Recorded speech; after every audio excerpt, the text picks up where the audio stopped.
በቃ ዴይኬር እናስገባቸው። አረ አይታሰብም ገና። አዎ አይ ስራ ፈልገን ሌላ ስራ መስራት አለብን። ምክንያቱም አንደኛ ልጆቹን ለማሳደግ ግዴታ ገቢ ያስፈልጋል። ቻሌንጁንም ማየት አለባቸው እነሱ።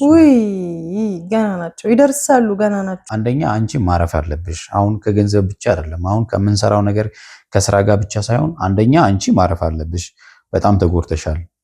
እኔ ቢደክመኝ ይሻላል። አንቺ እኮ ያንቺ መድከም እኮ ዛሬ ብቻ አይደለም ማሰብ ያለብሽ። ምን ችግር አለው? አሪፍ ማቆያዎች እኮ አሉ። ሰላም እንዴት ናችሁ? የተወደዳችሁና የተከበራችሁ የኛ ቤተሰቦች እንዴት ናችሁ? ሁሉ ሰላም ነው? እኛ ጋር ሁሉ ሰላም ነው። ፈጣሪ የተመሰገነ ይሁን። ለዚህ ሰዓት በቅተናል። እናንተ እንዴት ናችሁ? ያላችሁበት ሰላምና ፍቅር ከእናንተ ጋር ይሁን። ዛሬ በአዲስ ቪዲዮ ለእናንተ መጥቻለሁ። የዛሬው ቪዲዮ እንግዲህ ትንሽ ኮስተር ያለ ነው። በተለይ ለኤሚ ደግሞ እንደዛ የሚሆን ይመስለኛል። ያው ጠፍተናል በዚህ ቤት አይደል? ለረጅም ጊዜ እየጠፋን ነው። በጣም እያስቸገርን ነው። እናንተም እያላችሁ ነው፣ ምን ነው ጠፋችሁ ምናምን እያላችሁ ነው። ያው ብዙዎቻችሁ ትረዳላችሁ ብዬ አስባለሁ። ልጆች እያሳደግን ስለሆነ በተለይ ኤሚ ስላልተመቻት ብዙ ለመስራትም እየተቸገርን ስለሆነ ነው። ለዛ ነው ምናልባት እንግዲህ ዛሬ ይዤ የመጣሁት ሀሳብ በስፋት ከእናንተ ጋርም ለመገናኘት ያመቻል ብዬ አስባለሁ። ኤሚ እሺ ካለች ማለት ነው። አሪፍ ሀሳብ ነው ብዬ ነው ማስበው። እናያለን። ኤሚን ጠራታለሁኝ። ሀሳቡ ምንድነው መሰላችሁ? ልጆቻችን እንግዲህ አሁን 10 ወር ሆናቸዋል ከተወለዱ ማለት ነው። 10 ወራቸው ነው። በዳዴ ምናምን እያሉ ነው አሁንና ስለዚህ እስካሁን ሁላችንም ቤት ቁጭ ብለን እነሱን በማሳደግ ላይ ነው ጊዜያችንን እያጠፋን ያለ ነው። ለዛም ነው ሙሉ በሙሉ ወደ እናንተ መምጣት የሚያልቻል ነውና አሁን ግን አንድ ነገር አሰብኩኝ። እሱም ምንድነው ልጆቻችን ካሁን በኋላ ወደ ዴይኬር እናስገባ፣ ማቆያ እናስገባ እላታለሁ የሚል ማለት ነው። ምክንያቱም አንደኛ መስራት ስላለብን ማለት ነው። ስራ መስካውን እየሰራን አይደለም፣ ቤት ቁጭ ብለን ያለ ነው። ስለዚህ ስራ ደግሞ መስራት አለብን። ያው ልጆች ለማሳደግ ደግሞ ግዴታ መሰራት ስላለበት ማለት ነው። ስለዚህ ኤሚን ይሄንን ሐሳብ እነግራታለሁኝ። ከተስማማች እንግዲህ እናስገባለን። ያለውን ነገር ደግሞ እናሳያቸዋለን ብዬ አስባለሁ። ስለዚህ ኤሚን ጠራትና እንግዲህ እናቶች ብዙ ጊዜ ልጆቻቸው ቶሎ እንዲለያቸው አይፈልጉም። እንደምታውቁት አይደለም በዚህ አመት ሳይሞላቸው አመት አልፏቸው ራሱ ለምሳሌ 4 አመት ምናምን ራሱ ወደ ኬጂ ትምህርት ቤት ሲሄዱ በጣም እናቶች ይከፋሉ አይደለ? ያው ግን ያው አባት አይከፋ ማለት አይደለም። ነገር ግን ያው ቢያንስ ይሻላል አይደለ? ምክንያቱም ያው ትንሽ ግድ ሆኖበትም ቢሆን ጨከን ይላልና ኤሚ እንግዲህ ምን ትላለች የሚለውን አብረን እንይ። እናንተም ደግሞ እዚህ ላይ እንድታግዙኝ እፈልጋለሁ። በቃ ነገሮችን ተራርታችሁ ማለት ነው። ስለዚህ እሷ እሺ እንድትል እምቢ ካለችኝ እሺ እንድትል እናንተም እንድታግዙኝ እፈልጋለሁ። እንጠራትና የምትለውን ደግሞ አብረን እናያለን ማለት ነው። ለዚህ ቤት አዲስ የሆናችሁ ቻናሉን ሰብስክራይብ እያደረጋችሁ እንድታበረታቱን እንጠይቃችኋለን። አሁን እስቲ ኤሚን ልጥራት። መኝታ ቤት ነው ያለችው ከልጆቹ ጋር። እንጥራት እስቲ። ማር ነይ እስቲ አንዴ።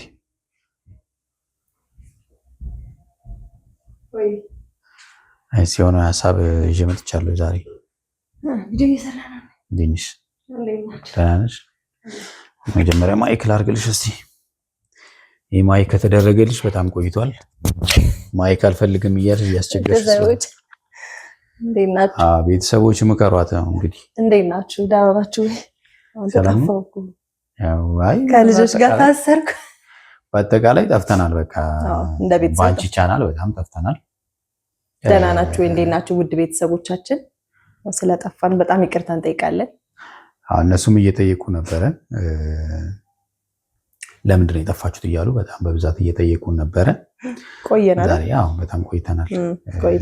በጣም ልጅ ማሳደግ ቀላል አይደለም። ቻሌንጁ ደግሞ 2 ሲሆን ያቁታላችሁ ቤተሰቦች እረፍት የለውም። ስለዚህ ግን አሁን አንድ ሀሳብ ይዤ መጥቻለሁ። በዚህ ሀሳብ የግድ መስማማት አለብን ብዬ አስባለሁ። አንቺም እንደኔ ተስማሚያለሽ ብዬ አስባለሁ። ግን ምንም አማራጭ የለውም። አንደኛ እነዚህ ልጆች ለማሳደግ ብለን ቤት በጣም ቁጭ ብለናል ረጅም ጊዜ 10 ወር ሆኖናል። ትንሽ ነው እኮ ገና ናቸው እኮ ገና ትንሽ ነው የተቀመጠው እኮ። ኧረ እሱ ልክ ነው ትንሽ ነው። ግን አሁን ምን አሰብኩ መሰለሽ በቃ ዴይኬር እናስገባቸው። ኧረ አይታሰብም ገና። አዎ አይ ያው ለመሰለሽ አንደኛ ስራ መስራት አለብን ከቤተሰብ ጋር በቃ በደንብ መገናኘት አለብን። ገብቶሻል? ግዴታ በቃ ሲተኙ እመጣለሁ። አይ አሁንማ አንዱ ሲተኛ አንዱ እያየን እኮ ነው። ምክንያቱም ስላልቻለን ነው አሁንም ያላደረግነው። ገብቶሻል? አሁን ምንም እንትን መወሻሸት ምናምን ነገር የለም ስላልቻለን ነው። በቃ አልቻልንም። እሱማ አንዱ ሲተኛ አንዱ ይነሳል። ግን ለዴይኬር ደግሞ በጣም ገና ናቸው።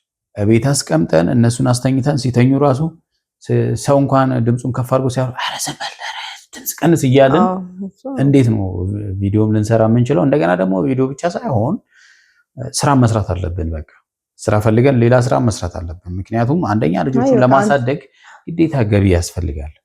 አዎ ግን አንተ ብትወጣ ይሻላል። አይ እኔም በወጣም የኔ ገቢ ብቻ እኔ ትንሽ ልቆይ ትንሽ ቢያንስ አመት ከ6 ወር ምናምን እንኳን ይሆናቸው ቢያንስ በእግራቸው እንኳን ይቆሙ። አይ አይደለም ምንም መጠንከር አለባቸው። ምን ይሆናሉ እንዴ? ምንም አሁን ጭራሽ ያጠነክራቸዋል። ቻሌንጁንም ማየት አለባቸው እነሱ። ውይ ገና ናቸው ይደርሳሉ። ገና ናቸው። አይ ለቻሌንጅ ገናማ ናቸው። ገና እንደሆኑ እኮ ሳላውቅ ቀርቼ አይደለም፣ ግን ደግሞ ግዴታ ነው አሁን ይሄንን ማድረግ አለብን፣ ማስገባት አለብን። አይ ደግመህ አስብበት። ለምን እንደው ታውቃለህ እነዚህዎች በጣም ህጻናት ናቸው ገና።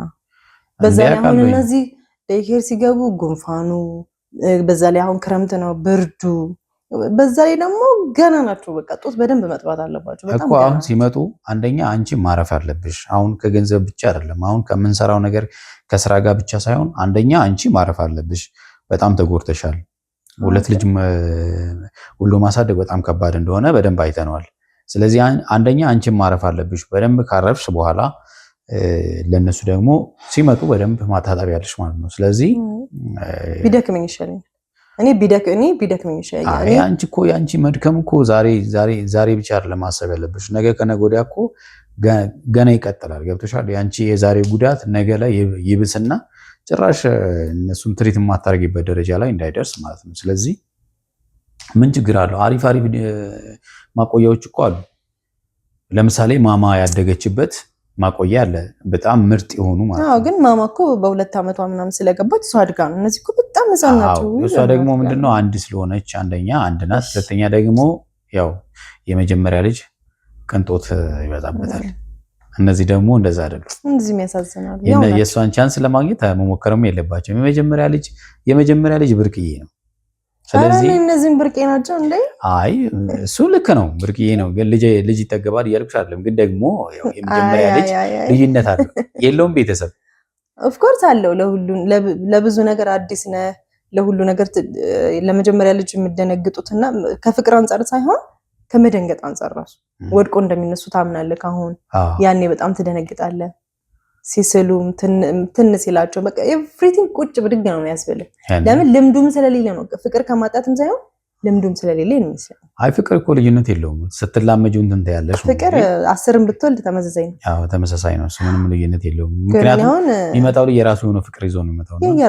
የየራሳቸው ደስ የሚል ነገር፣ የየራሳቸውን በረከት፣ የየራሳቸው ደስ የሚል ነገር ይዞ የሚመጡት ግን ዴይኬር ግን ገና ናቸው። አይ አሁን ምን አለ መሰለሽ ቤተሰብ ራሱ ይቆጣል። አይ አሁን ይኸውላችሁ ምን አለ መሰለሽ ቤተሰብም ግዴታ የኛ ኦዲየንስም እኛን ማግኘት ይፈልጋሉ። ምክንያቱም እኛ እንድንመጣላቸው ይፈልጋሉ። ስለዚህ ቢያንስ እነሱንም አንደኛ ማክበርና ወደ እነሱም መምጣት አለብን። አሁን ደግሞ አንድ ሰው በዚህን ሰዓት ላይ አንድ ሰው እስካሁን ቁጭ ብለናል። አንድ ሰው ሰርቶ ደግሞ ጊዜው ሰርቫይቭ ማድረግ አይቻልም። 2 ልጅ ናቸው 3 ልጅ ይዞን ቀላል ነው እያልኩ አይደለም። ግን ደግሞ እነሱ ውጭ መውጣታቸው ደግሞ ሞር ከባድ። አይ በቃ ለነሱ እኮ ነው የሚሰራው ምን የሚባለውም ለነሱ ነው። ምክንያቱም አሁን አስቢ በዚህ ሰዓት ላይ ቤት ኪራዩ ራሱ ሰው ከአቅሙ በላይ ሆኗል። አሁን የቤት ኪራዩ ራሱ 10 ሚሊዮን እንደሚችል ማለት ነው። ያሳዝናሉ። ግን በቃ እንዴት አድርገህ ትሰጣቸዋለህ? ግዴታ ነው በቃ ይሄንን በደንብ ትንሽ እናቆያቸውና ቢያንስ አመት ከምናምን ይሆናቸውና 1-2-3 ወር እንታገስና ምንም መታገስ የሚባል ነገር የለም። በቃ ቢያንስ አሁን ከ2 ወር በኋላ 1 አመት ይሆናቸዋል። 1 አመት ከምናምን በቃ እኔ እዚህ ነገር ላይ ወስኛለሁ። አንቺም እንድትወስኝ ነው ፈልገው። አየሁልህ ምን መሰለክ መጀመሪያ አሁን አንተ ትወጣለህ ተነጋግረናል። አንተም ወጥተህ እንደምትሰራ ኦልሬዲ አንተም ከወለድኩ ጀምሮ ከቤት ነው እየሰራክ ያለከው፣ ቢሮ እየገባህ አይደለም። ከባድ ጊዜ ያሳልፈሃል። ባይዘው ከኔ ጋር ምን ለመናገር ማለት በጣም ከባድ ነው። ያው የአባትነት ግዴታ ቢሆንም በጣም ቻሌንጅ የሆኑ ጊዜያቶችን አሳልፈናል እና ቀላል ነው እያልኩ አይደለም፣ ግን ደግሞ በዚህ ሰዓት ደግሞ ዴይኬር መውሰድ ይሄን ሁሉ ዋጋ ከፍለን ጉንፋን ቶሎ ሊይዛቸው ይችላል። በእኛ ልክ ኬር ላይ ያደርጓቸው ይችላል። ገና ናቸው እኮ በእናትህ ምንም አልተመከሩ። አይ እሱን ካለኝ ግን ደግሞ ምን አለ መሰለሽ ትሪት መደረግ ባለባቸው ልክ ደግሞ አንደኛ ሙሉ ቀን እንኳን ባይሆን ሀፍ ቀን እንደገና በሳምንት 2 ቀን ወይም 3 ቀን ምናምን ነገር እየወሰድን አንደኛ መለማመዱም ጥሩ ነው ለነሱ ከልጆች ጋር ነው የሚውሉት ምናምን። እንደገና ደግሞ እኔ ምናልባት እንግዲህ የምናስገባበት ዴይኬር ለምሳሌ ማማ ዴይኬር በጣም ራሳቸው ባለቤቶቹ ነው የሚሰሩት። በጣም ነው ልጆቻቸውን ይዘው ነው የሚመጡት፣ ህፃናቶች ይዘው ነው የሚመጡት፣ የራሳቸውን ህፃናቶች ምናምን በደንብ ትሪት የሚያደርጉት። ግን እድሜያቸው ነው እኮ እንጂ እኮ እኔ አሁን አይዙም ምናምን ኮምፕሌን ማድረግ ሳይሆን እድሜ ወሳኝ ነው ግን ማለት ነው። ግን ምን አሁን የምነግርሽ ነገር አንደኛ እነዚህ አሁን እዛ ትልልቅ ልጆች ማለት ሲገቡ ነገር አንሹ አስብበታለሁ ካልሽ አስቢበት፣ ደግመሽ አስቢበት። ግን መግባት አለባቸው። አንተም ደግመህ አስብበት። ምክንያቱም አሁን እኔ ወስኛለሁ። እነሱ አሁን እንደምታያቸው ናቸው። አሁን ዳዴ ጀምረዋል። በጣም ፈጣኖች ናቸው። ኮንትሮል የሚያደርጋቸው ይፈልጋል። አሁን እነሱ እኮ በቃ አሁን አድገዋል። አዎ፣ ግን እዚህ እንዴት እንደምንቸገር እዚህ እንጀራ የምንበላው እንዴት እንደሆነ ቤተሰብ ብታዩ እኮ እዚህ ላይ ወተን ነው የምንበላው አላስበላም። እና ይሄንን ሁሉ ቻሌንጅ በዛ ላይ ሁለትም ስለሆነ ልጅ የምናስገባው ትንሽ ጊዜ ቢቆዩ ትንሽ በእግራቸው ቆም እንኳን ቢሉ እውነት ያሳዝናሉ። አንተም አስብበት። ይሄ ግዴታ ነው፣ መግባታቸው ግዴታ ነው። ምንም ጥያቄ የለውም። እኛ ከዛ ሲመለሱ በደንብ ትሪት ማድረግን ያለብን። አንቺ ማረፍ አለብሽ። አርፈሽ እኔ ባላርፍ ስታርፊ በደንብ ማጥባትም ትችያለሽ። እኔ እነሱ ናቸው እረፍቶቼ። ሳያቸው እዚሁ ባርፍ ይሻላል፣ ሲተኙ ባርፍ ይሻላል። አይ በመሀል እየሄድሽ ታያቸዋለሽ ከፈለገሽ ማለት ነው። ውይ ገና ናቸው። እኔ እንጃ አላውቅም። እኔ ወስኛለሁ። ደግመሽ ማሰብ ካለብሽ ደግመሽ አስቢ። በዚህ እንትን ማለት አለብሽ። እኔ ላስብ ከራሴም ከጭንቅላቴም ልማከር። ምክንያቱም እኔ ጭራሽ በዚህ እድሜ ይገባሉ ብዬ ጭራሽ ምን ችግር አለው? በ6 ወር ራሱ እኮ ይገባሉ። የሚገቡ አሉ እኮ በ6 ወር። ያሳዝናሉ። ገብቶሻል? አዎ። ግን ያው ማወቅ ያለብን ነገር ምንድን ነው? ማንም ሰው ልጆቹ ቤት ቢያድጉለት ደስ ይለዋል። ግን ደግሞ ካለው ነባራዊ ሁኔታ ደግሞ ግዴታ የሚሆኑ ጉዳዮች ስላሉ በዛ መታሰብ መቻል አለበት። ገብተሻል? እኔ በደንብ አስቤበት እኔ ጊዜ ይሰጠኝ። ቤተሰቦች እናንተም የራሳችሁን ሀሳብ አስቀምጡልን። እንዴት ይሻላል? እናስገባ ይሻላል ወይስ ደግሞ እያንዳንዱን ነገር እሷ እንዳትሰማት እያንዳንዱን ነገር ከግንዛቤ በማስገባት የራሳችሁን ሀሳብ ስጡን እስቲ አይደለ? የራሳችሁን ሀሳብ እንግዲህ ስጡን። ስለዚህ ለምንድነው ሀሳቡ? አንደኛ ወደ እናንተ በደንብ መምጣት አለብን፣ ስራ መስራት አለብን ግዴታ። እነዚህ ልጆች ደግሞ ለማሳደግ የግድ ስራ ያስፈልጋል እንደምታውቁት ማለት ነው። ብዙዎቻችሁ ትረዳላችሁ። ልጆቻችሁን ለማሳደግ ብላችሁ በስደት ሀገር በብዙ ቦታ ሄዳችሁ ብዙ ስቃዮችን እያሳለፋችሁ ነው ያላችሁት። ወዳችሁ አይደለም። ምናልባት ገና በሕፃንነታቸው ዓመት እንኳን ሳይሞላቸው ጥላችሁ የሄዳችሁ እናቶች ልትኖሩ ትችላላችሁ። ስለዚህ ይህን ስሜቱን ታውቁታላችሁ። ይህን የምታደርጉት ደግሞ ልጆቻችሁን ለማሳደግ ስለሆነ እኔም ከዛ አንግል በማሰብ ነው። ስለዚህ ለልጆች የሚከፈል ዋጋም ነው፣ እነሱንም ዋጋ ያስከፍላል ማለት ነው። እኛ በምንከፍለው ዋጋ እነሱንም ዋጋም ያስከፍላል። ይሄ ምድር እንግዲህ እያንዳንዱ ሰው ዋጋ የሚከፍልበት ቦታ ነው። ምንም ጥያቄ የለውም አይደለ? ስለዚህ ቤተሰቦቻችን እናንተም የራሳችሁን በቅንነት የራሳችሁን ሀሳብ አስቀምጡልን። ምን ይሻላል? ብናስገባ ይሻላል? ባናስገባ ይሻላል? እናንተ እሷን ሳይሆን መስማት ያለባችሁ እንዲህ አይሰራም። እውነታውን ነው የምንነጋገረው አይደለ? ቤተሰብ እንደዛ መሆን አለበት። የተወዳችሁና የተከበራችሁ ቤተሰቦቻችን እንግዲህ ሰላም ሁኑልን። በሚቀጥለው ደግሞ አስገብተናቸው ቪዲዮን አስበንበት ነው እኔ ላስብበት በበኩሌ። ምክንያቱም አሁን የነገርከኝ እስኪ ላብላላ ቢያንስ። እሺ አስቢበትና አሳውቂ።